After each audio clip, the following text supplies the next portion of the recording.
Thank you for your report. We shall inform the troops of these developments, and instruct them to proceed with the utmost caution should they encounter any survivors. Allow me to go and speak with the ones at the victor's spoils. They may be more willing to listen to a fellow Garlean and accept our offer of assistance. I pray you are right. And though I am loath to burden you any further, should there be an appropriate occasion to speak of Licinia and her sister, please do so.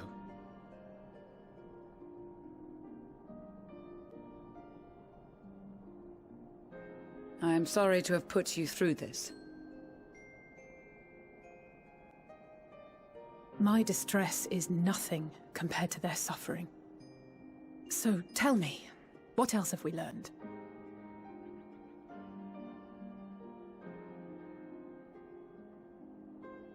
As you may have already heard, we have succeeded in curing the members of the Populares, Maxima identified.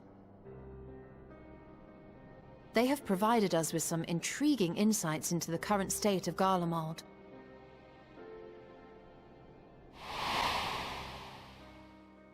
The assassination of Emperor Varus was the catalyst for the civil war. Nerva declared his claim to the throne, and his opponents refused to recognize it. Fighting broke out in the capital, where Nerva's Third Legion clashed with the First, who remained loyal to Varus even after his death. Of course, even Imperial warmongers would balk at the idea of turning their shining city into a battleground. Like burning down the wood to spite the wasps. Neither side would be so mad. Unless something or someone inflamed their animosity to such an extent that they could not help but act against their better judgment.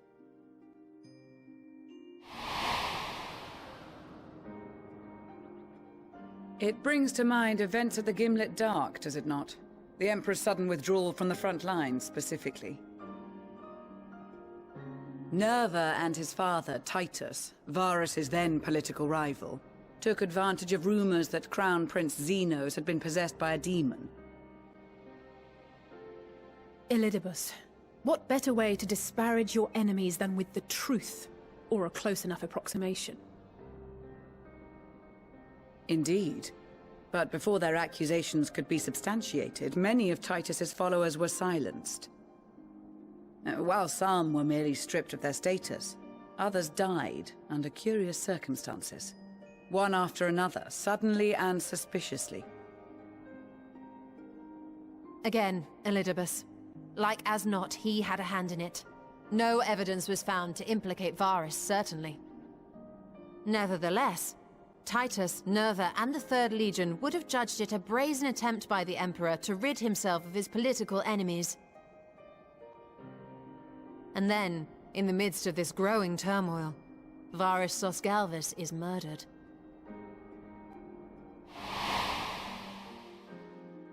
And Garlemald's own prodigal son, Gaius van Belsar, is named the murderer. Shortly thereafter, Nerva claims the right of succession, and in response, the First Legion claims the assassination was part of a coup d'etat orchestrated by Titus and Nerva.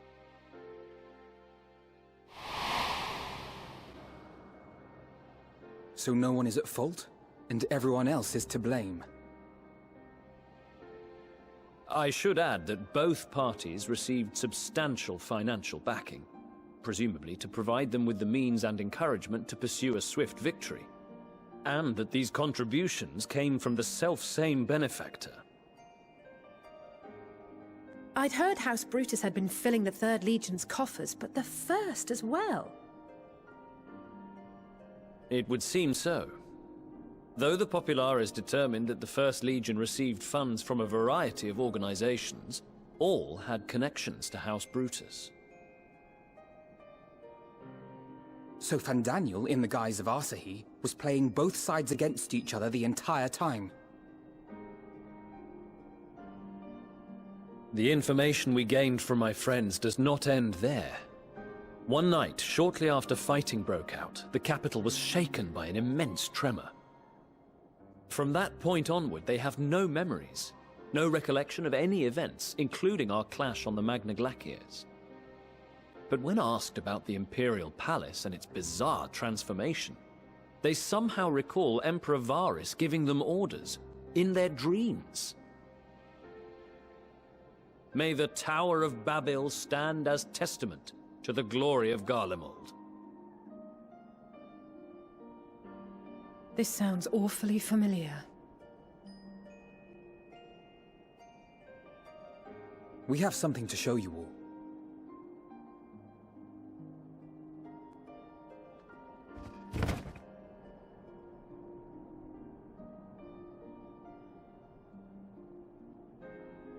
Varus spoke to them through this radio. Perhaps it was a recording, but if not, that would be inexplicable.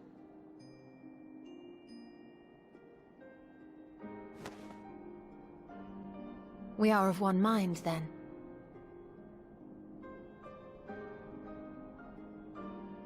The ether that permeates the ore used in this device is almost identical to that of the talismans. I see it. While it is likely more by coincidence than design, these devices might also ward against a primal's influence. A picture is beginning to form.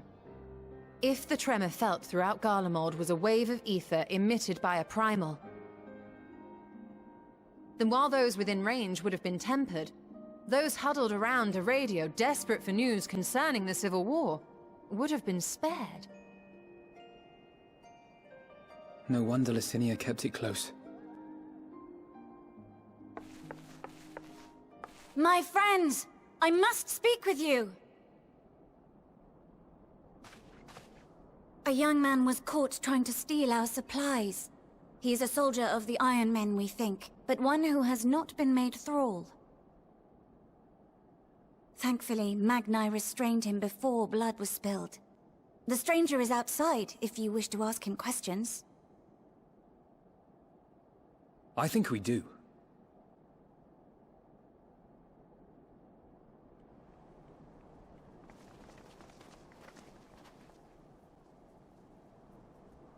Who do we have here?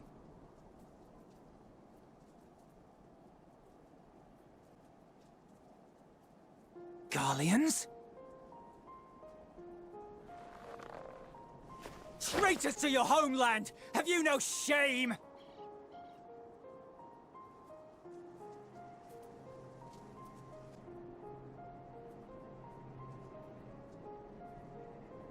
I am Lucia Junius, a Temple Knight of Ishgard. And you are? Jullus Pier Norbanus. And that's all you invaders will get from me. We are not here to invade Garlemald. Far from it. Like you, our allies in Eorzea and the Far East fight in defense of their lives and their loved ones even as we speak. But it is the people of Garlemald who have suffered most. This we know. And that is why we have come to offer you our aid, that we may unite against our common foe.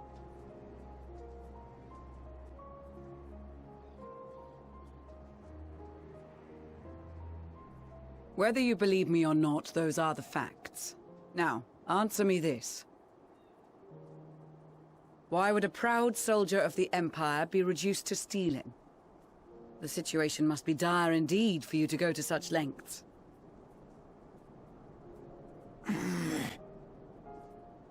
If it is supplies you seek, we would gladly share ours, or turn a blind eye while you leave with your spoils. I will not negotiate. My commander will determine how to deal with you and yours. If you wish to treat with him, I will take you, but no more than 3.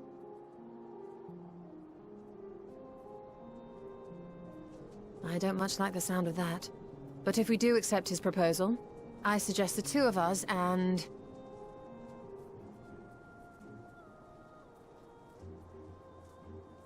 Please allow me and Alize to act as envoys. May I ask why? We have seen with our own eyes the hardships the Garleans face, how their futures and lives hang in the balance. It's not the warmest invitation, but it's an opportunity to prove our intentions true. Maybe not a chance to make things right, but a chance to make them better.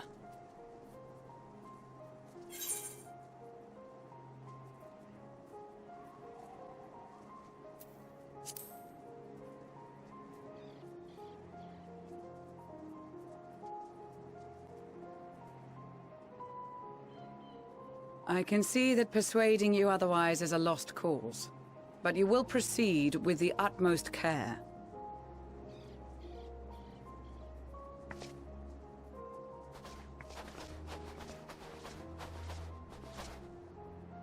A couple of children and what? A sellsword? Is this an insult? Not in the least. You will find that they are more than qualified to speak on our behalf. There are many dangers on the road ahead. I will need that back.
These are their chosen representatives.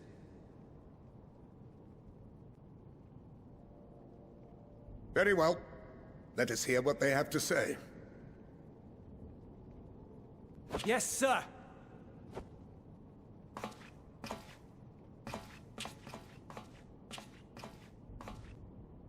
I present to you our commander, Lord Quintus van Kina, Legatus of the First Legion. The first? I had no idea you had survived.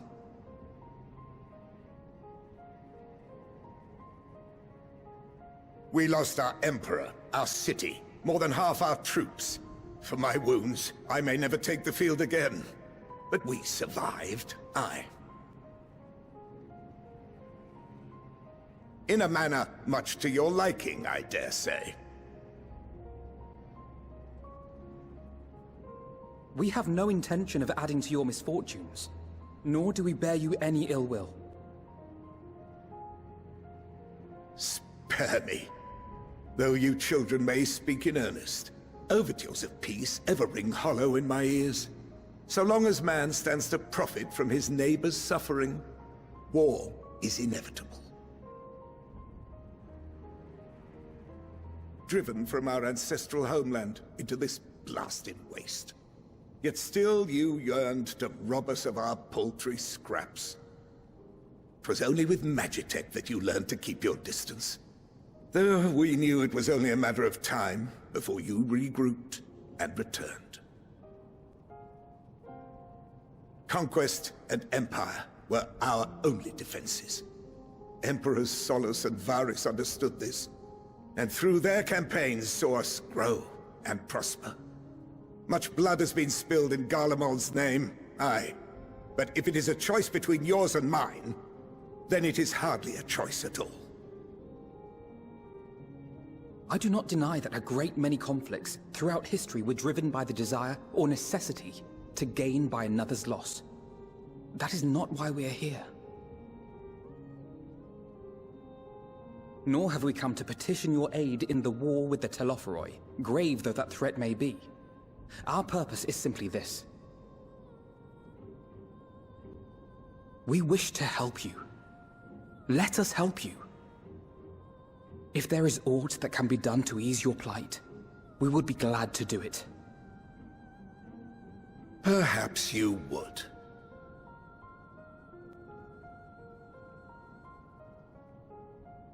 But regardless of the ideals you espouse, your leaders would not send an army into Garlemald if they did not stand to benefit.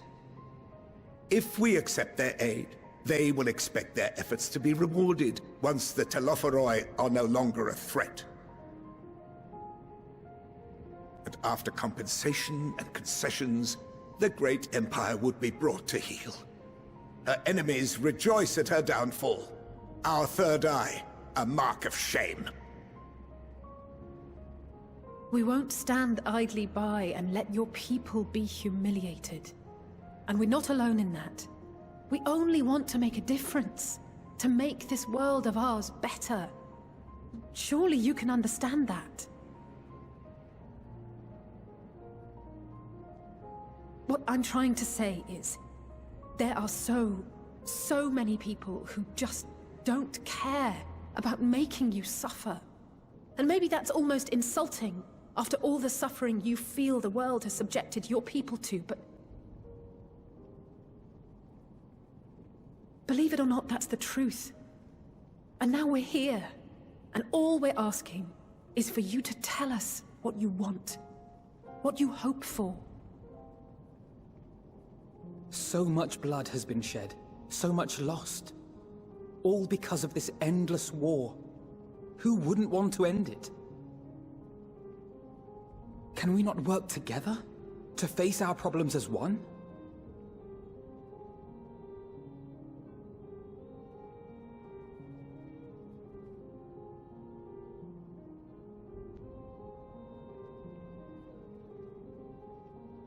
Answer me this, young peacemakers. If a world without conflict is your desire, why reject the unity and prosperity of Garlemald? Is it because we do not share your faith? That we do not share your heritage? That our ideals and virtues differ? That we cherish and hold in the highest that which you do not? Disparity is the root of discord, and peace built on compromise is flawed and fleeting. Happiness for one and all is a dream, and the reality is that to the victor go the spoils.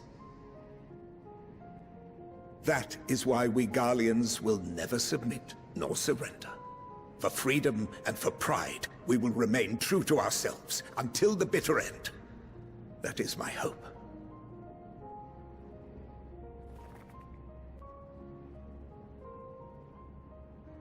It seems there is nothing more to say on the matter.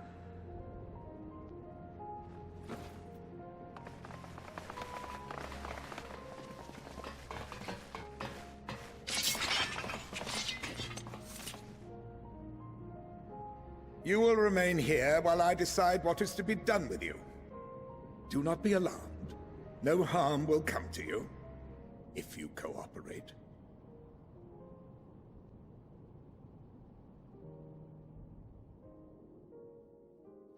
We will not resist. However, as your guests, I ask that we be allowed to speak with the other members of your group. As you wish. I had no intention of locking you up, as by dawn you would be frozen stiff and you're no good to me dead. You are free to move about the encampment, but there is one condition. Collar them.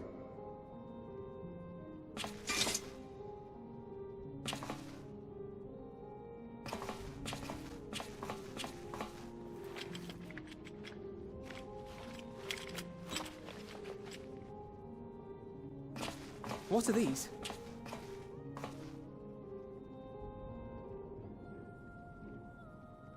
Incentive.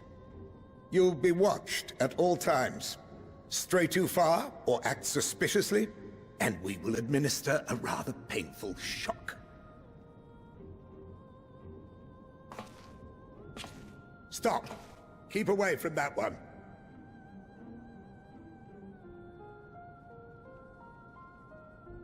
The champion of Eorzea is not so easily cowed.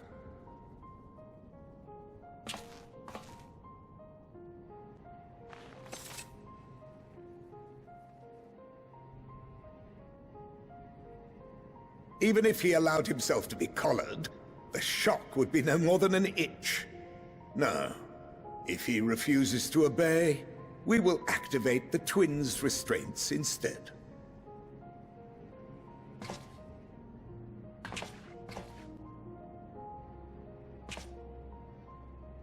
You needn't worry about us. We'll forget we're even wearing them soon enough. Even now, you still... Why go to such lengths? What is it all for?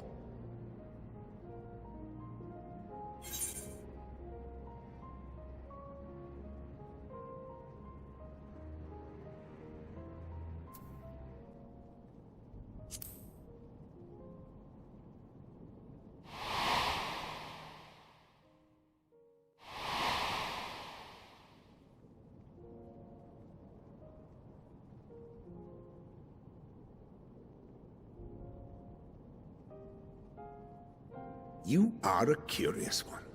A far cry from the merciless barbarian others paint you to be. You will be their warden. Take them away. Yes, sir.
finally escaped the watchful gaze of your keepers, have we?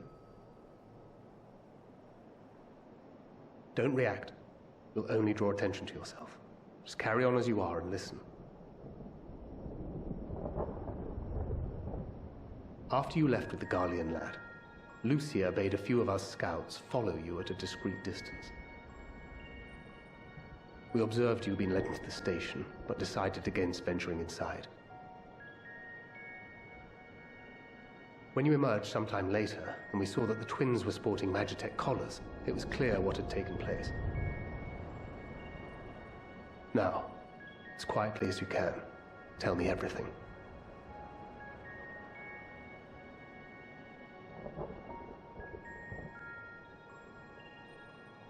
The Legatus himself, eh? Now there's a surprise.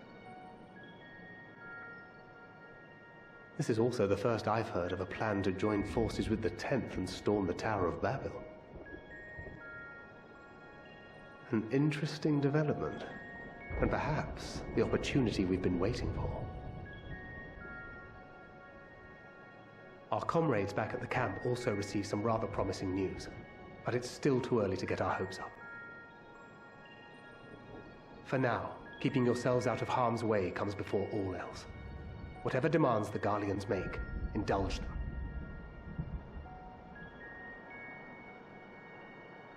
With luck, this will all be over soon. Until then.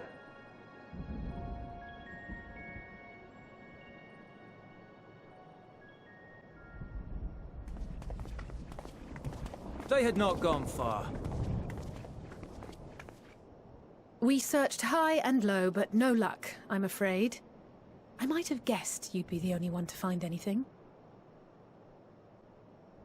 I wasn't expecting much to begin with.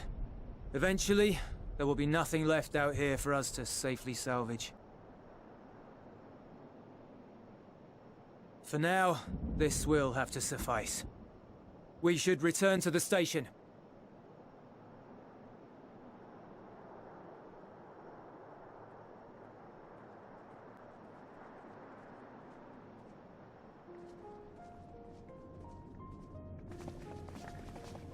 Ah, there you are. Heard you'd gone hunting for Ceruleum above ground. Brought back a king's ransom? Hardly. But thanks to these three, we have enough to last a little while longer. Well, well. It's not at all as I was expecting, these ones. For savages, they seem positively docile.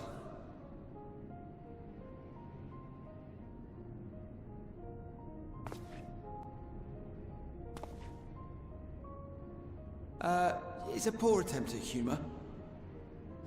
In all honesty, I'm grateful for your efforts. But even with another night of warmth, there are those among us who may not live to see the morrow.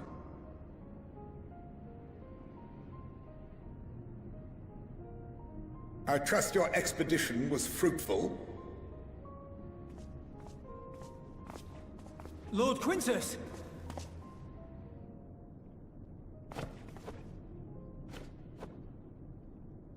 Use what you procured to refuel the armor.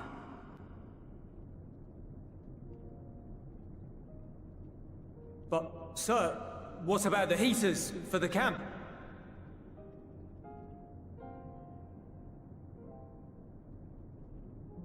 The time for action is upon us.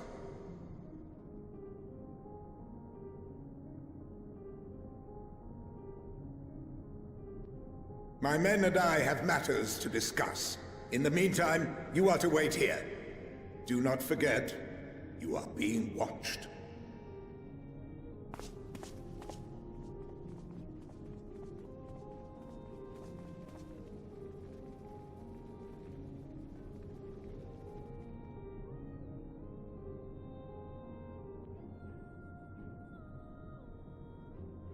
The time for action. What did he mean by that? I can only speculate. Clearly something requiring their magitech, given what we just heard. Whether they plan to utilize it now, or after they join with the 10th, is another question.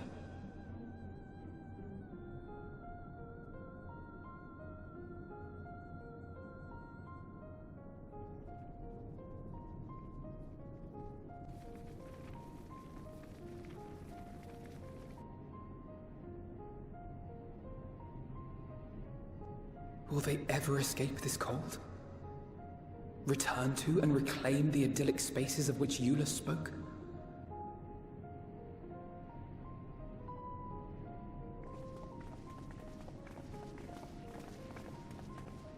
Finished your war, Council?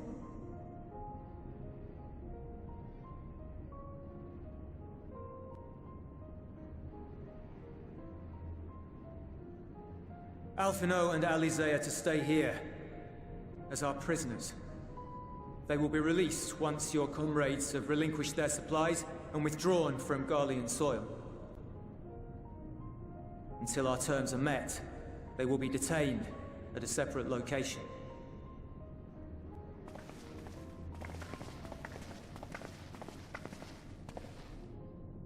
After everything we've said and done, this is how you treat us. Our allies have but limited supplies.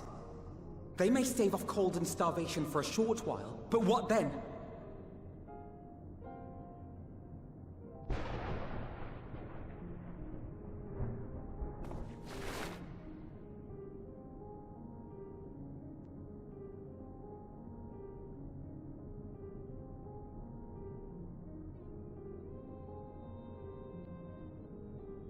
For now, keeping yourselves out of harm's way comes before all else.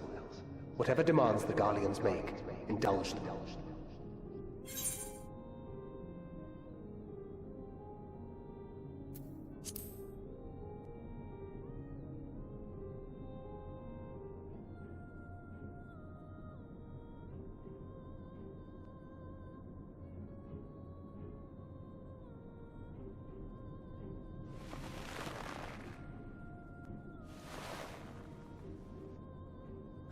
Get them out of here.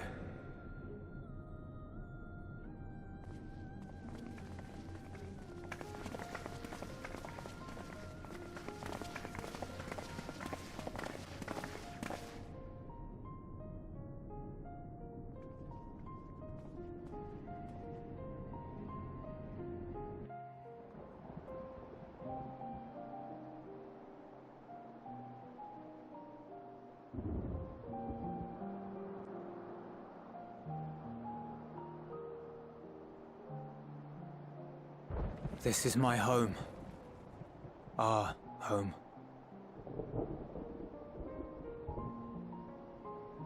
At least it was, until that night. I was with Lord Quintus when the capital fell, and thus spared. My family, who did not own a radio, were less fortunate. When dawn came, I made my way here. My parents, my little brother and sister, they were still inside. But they weren't themselves, and they tried to. And I had to.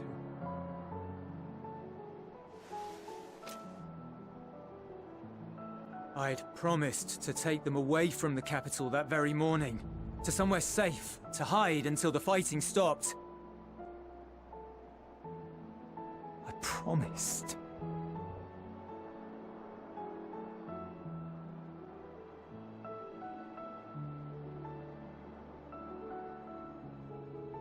The Garlean flag bears a chain, the bonds between our countrymen.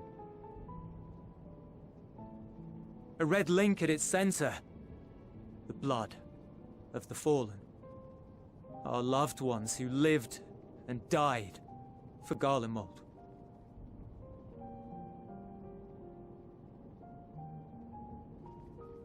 But if she too fell, who would be left to remember them and their sacrifice? What enduring proof would there be that they were ever here? If we had turned to your gods, would they have saved us?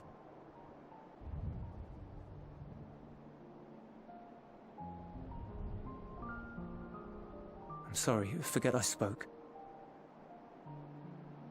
We should go.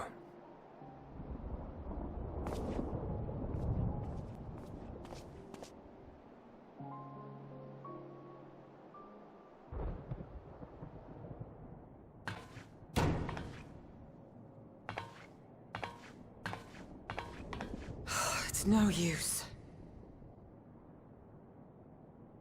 Believe me, I do not enjoy being here any more than you. But he wanted us to play along, so that is what we will do.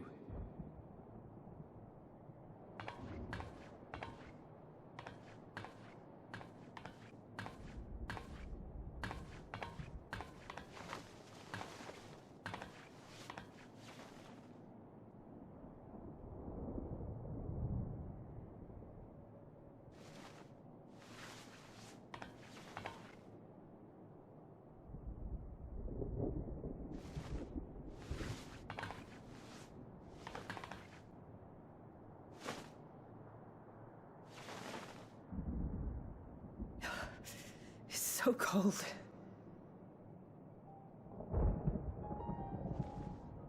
Painfully so. Unbearably.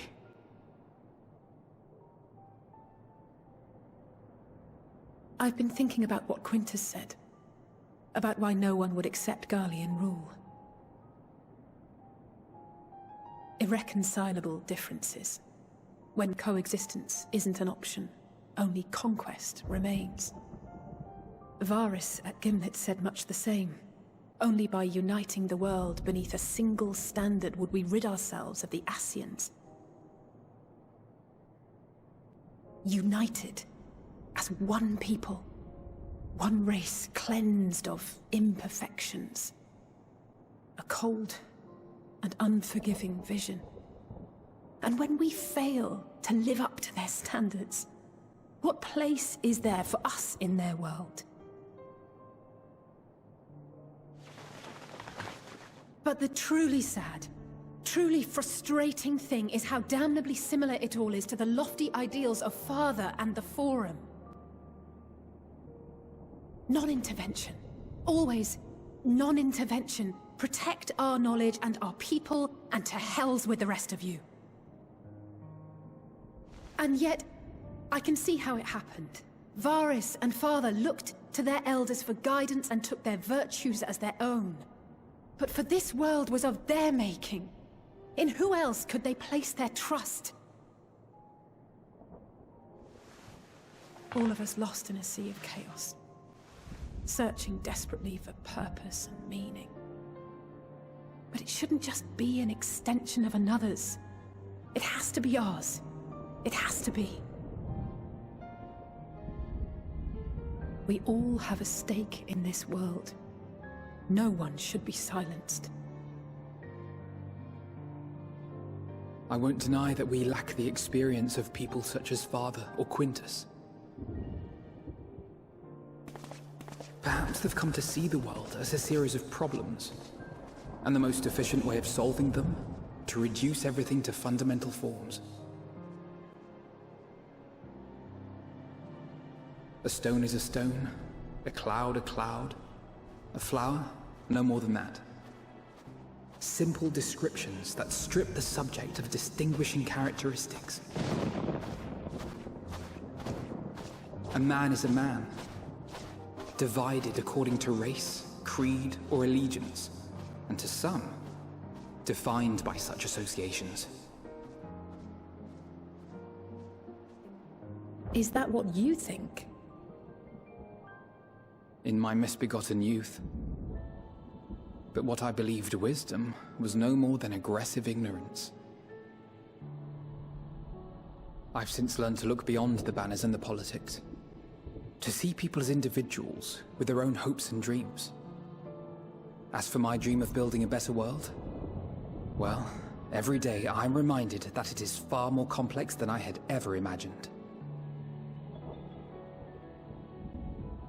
But it only spurs me onward, to find the wisdom and the strength to see it through to the very end.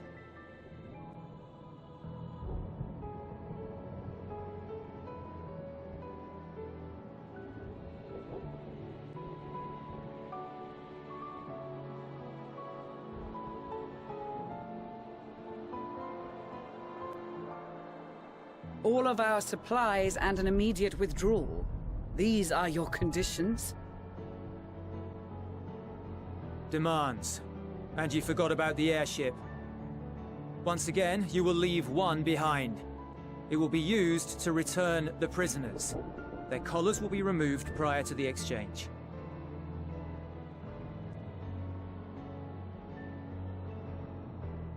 So in the end, not even Father's expertly worded rhetoric could deter you from your chosen course. Huh? Not that I thought for a moment that it would. I've no love for violence, of course, but ours is a cause worth fighting for. I just wish he'd realize it too. Sometimes the only way to protect the ones you love is to take a stand, to refuse to suffer in silence. I want you to know I share your conviction. Whether it be on the battlefield or in the debating chamber, I won't back down. I guess what I'm saying is...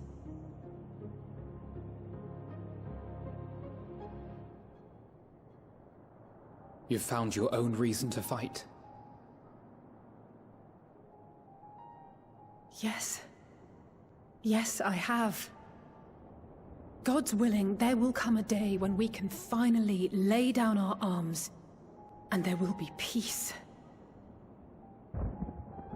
But not until the Telophoroi have been defeated once and for all. And you, brother, will have a vital part to play. By your words and deeds, you'll lead the way. I pray I am up to the task.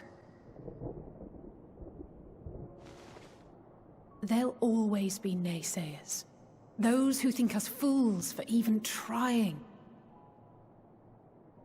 It's easy for learned elites to criticize earnest efforts and assert their moral superiority, all without offering alternatives.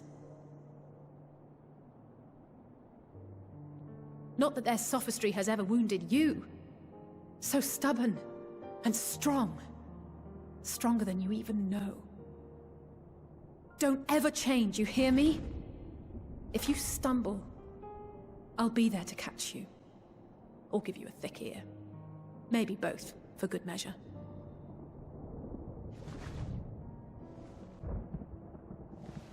Thank you, Alice.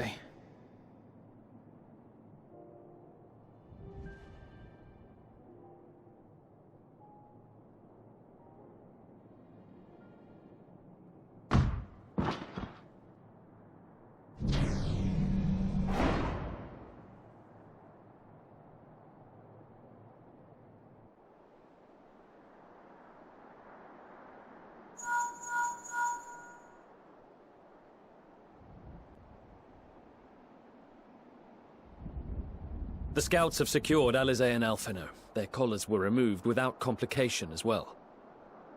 They report no casualties, not for their party nor the guards, who will wake from their premature slumber in due course.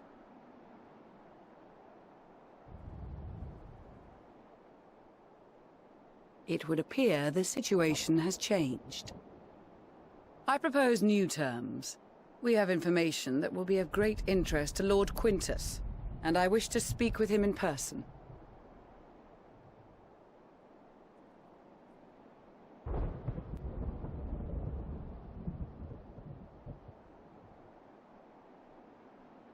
No.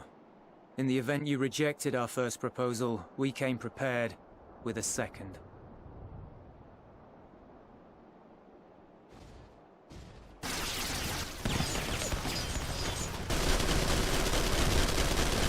Ambush!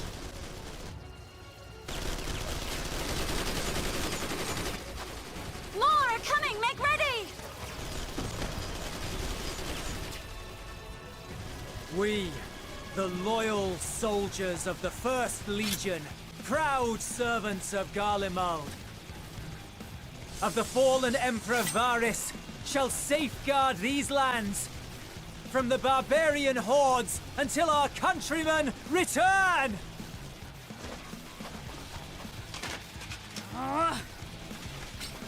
Stop, both of you!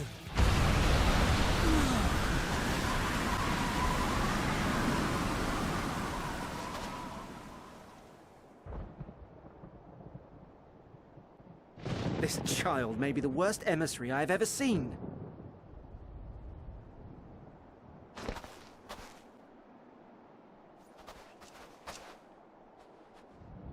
we received an urgent communication from the Grand Company of Eorzea. Envoys from the Imperial Army, led by members of the 10th Legion, came to Alamigo and requested an audience. They explained that their efforts to coordinate the reclamation of the capital with the aid of the 4th, 5th, 8th, and 12th had ended in failure. Communication between most legions has broken down entirely. Most of the 10th's conscripts have deserted, leaving their forces severely depleted. That is why, unable to continue the fight on their own, they and their allies turned to the Grand Company of Eorzea for aid. Lies! Every word! It is the truth, and I have not finished. The 10th has requested that we deliver a message to Lord Quintus. Have the ill stand down.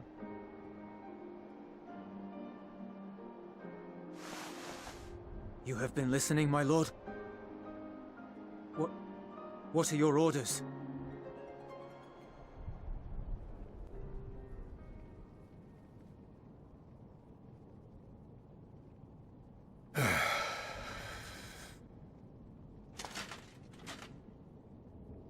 Inform her that we will honor the 10th's decision.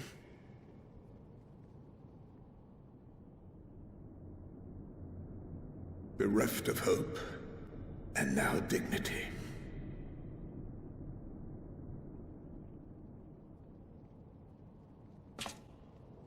I release you from your duty. All of you.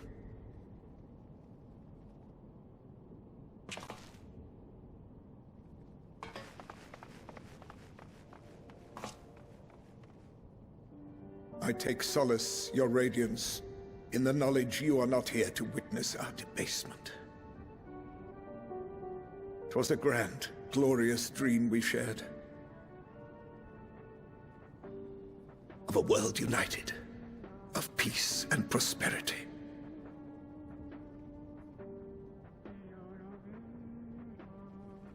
We are ghosts, you and I, memories of days gone by.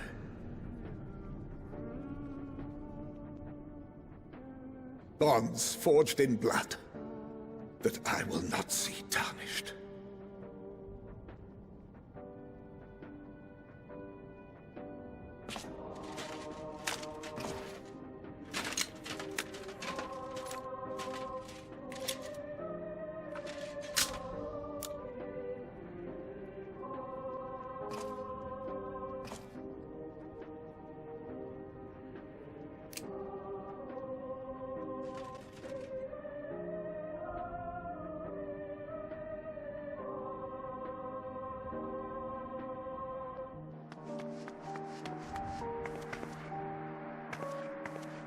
Quickly! We have to reach the station before it's too late.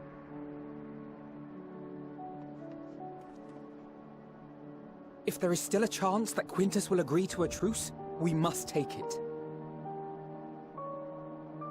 I just hope we get there before he and his men do something rash.